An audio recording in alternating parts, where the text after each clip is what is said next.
So today what we're going to talk about is something called implicit differentiation.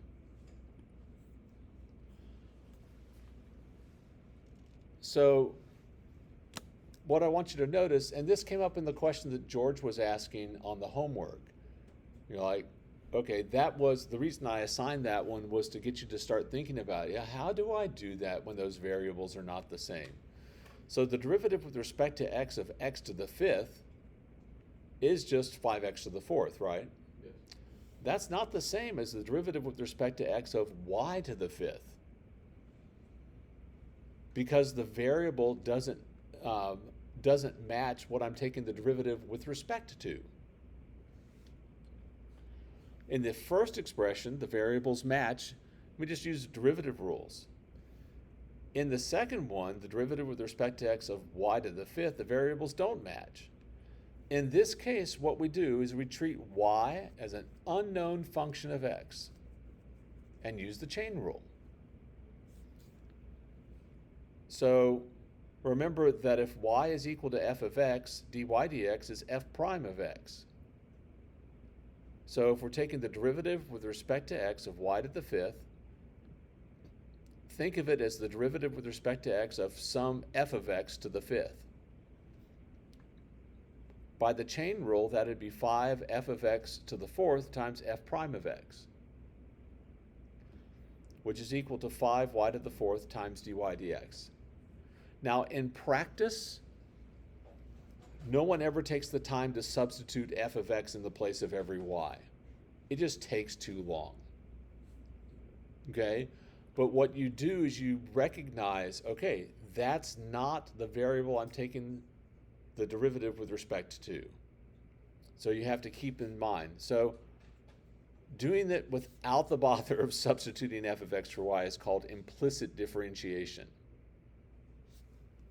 So, for example, here, if we have the derivative with respect to x of 3y to the seventh, at the very least, and it may be helpful to you to put parentheses around the y to kind of offset it, so that you're like, yeah, I'm not taking the derivative with respect to y.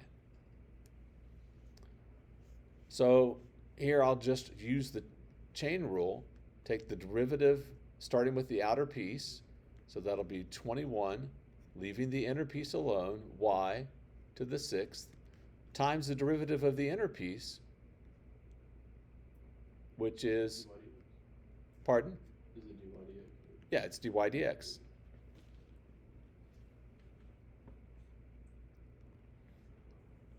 Same idea here. When I take this, I'm going to go ahead and put my parentheses in here because I'm too lazy to rewrite the whole thing.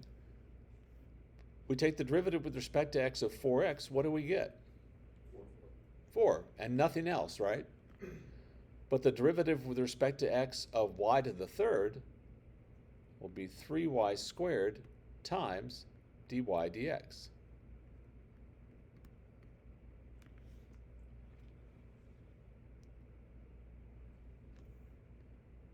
For this next example, again, I'll offset the y with parentheses. We're not only going to have to use implicit differentiation, what else are we going to have to use? The product rule. So we'll keep the first factor, x, times the derivative of the y squared with respect to x. So that'll be 2y, we deal with the outer part first, times the derivative of the inside part, dy dx. Plus, now we'll keep the second factor, which is the y squared, times the derivative of the first, which is just 1. And again, we'll usually do a little cleaning up. That would be 2xy dy dx plus y squared.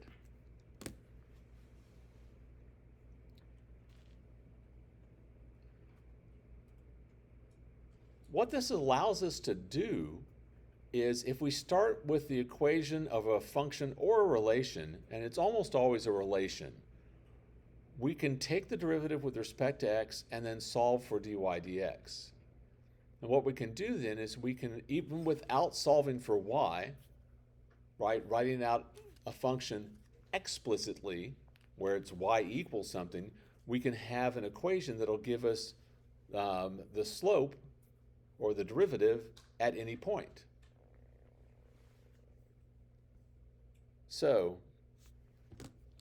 let's do that for this one. And I started off with a not easy one because, well, we did the easy ones already. So again, offsetting the y's with parentheses just to remind me that I've got to use the chain rule on those. We'll have 4y to the third times dy dx plus, here I have to use the product rule. It'll be x cubed times the derivative of the y to the fifth, which is 5y to the fourth times dy dx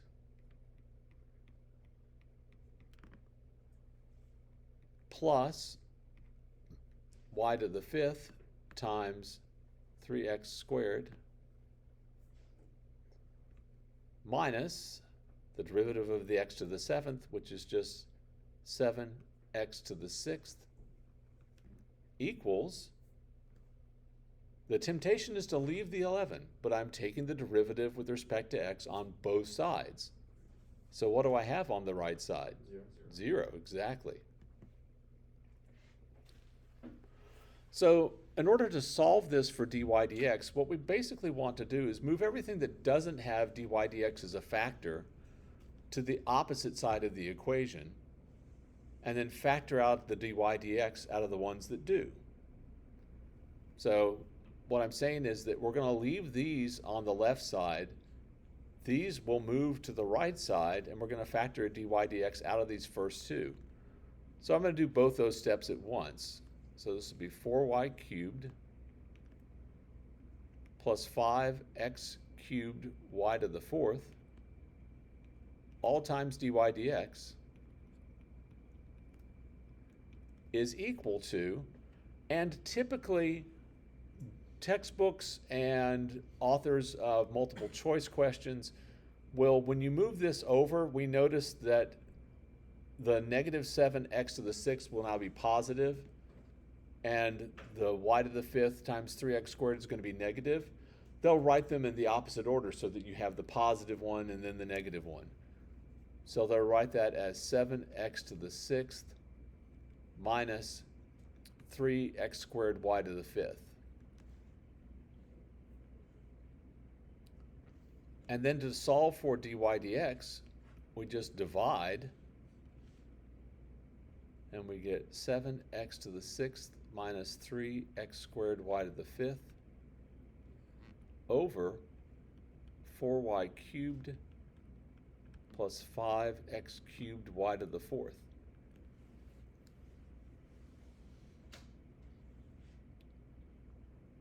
And that's our answer.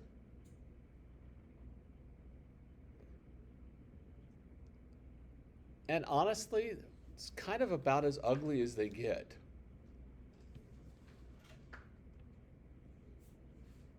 The nice thing about this one is we ended up with the first two terms had the dy dx in them. Sometimes it's, the first and the fourth term have dy dx in them. And so, yeah, it's a little bit harder, but that's minimal. All right. So let's look at this one. Determine the slope of 3 times the quantity x squared plus y squared squared equals 100xy. You're like, I have no idea what that equation looks like if you were to graph that relation. Yeah, I think I have less than no idea. I'm like, who knows what that looks like? But I can find the slope of the tangent line at that point. So I'll take the derivative with respect to x on both sides. So starting on the left side, I've got to start with the outermost part. So that's 6 times x squared plus y squared all raised to the first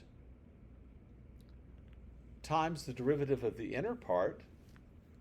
So the derivative of the x squared plus y squared will be 2x.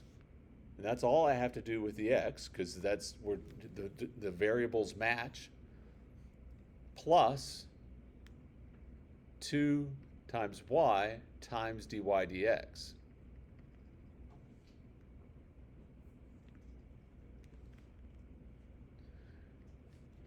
Equals, over here, I've got to use the product rule. For me, you can leave the 100 out in front and remember to distribute, or what I do is I think of it this way. Think of it as 100x times y. So if we keep the first factor, the 100x, times the derivative of the y with respect to x, that's dy dx, plus y times 100.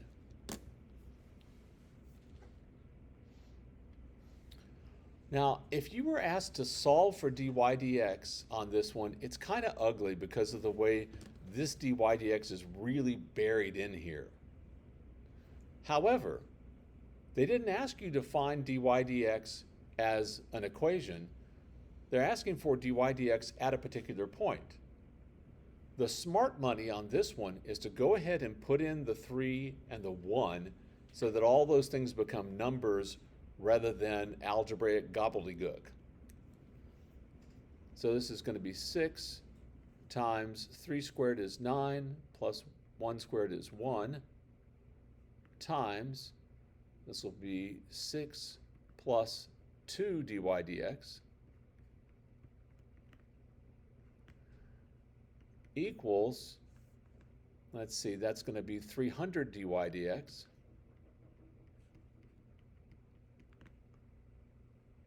plus 100. And now I just need to solve that for dy dx, and you can see that it's just not as ugly looking. That's going to be 10 times 6 is 60. Distributing that, that'll be 360 plus 120 dy dx equals 300 dy dx plus 100. And now this is like, a pre-algebra equation. Subtract the 100, we got 260, subtract the 120 dy dx, and we've got, what, 180 dy dx?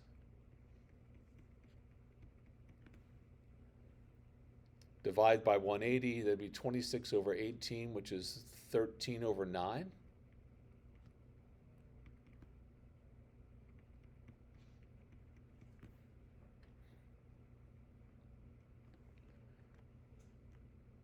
And I guess I should put evaluated at the 0.31. If you say dy dx equals that, it's like you're saying that it's always equal to that.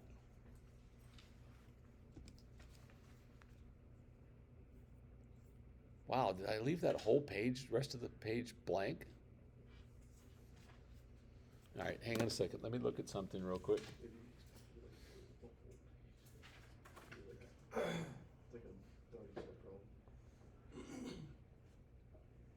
Okay, I forgot that I had both sets of notes in there. So this is what we're going to do on Thursday. We did all of tomorrow's notes. So that means that tomorrow we'll have some time to go over tonight's assignment, and we'll finally have some time to go over those 2 quizzes that we have never gotten around to going over questions on. Okay?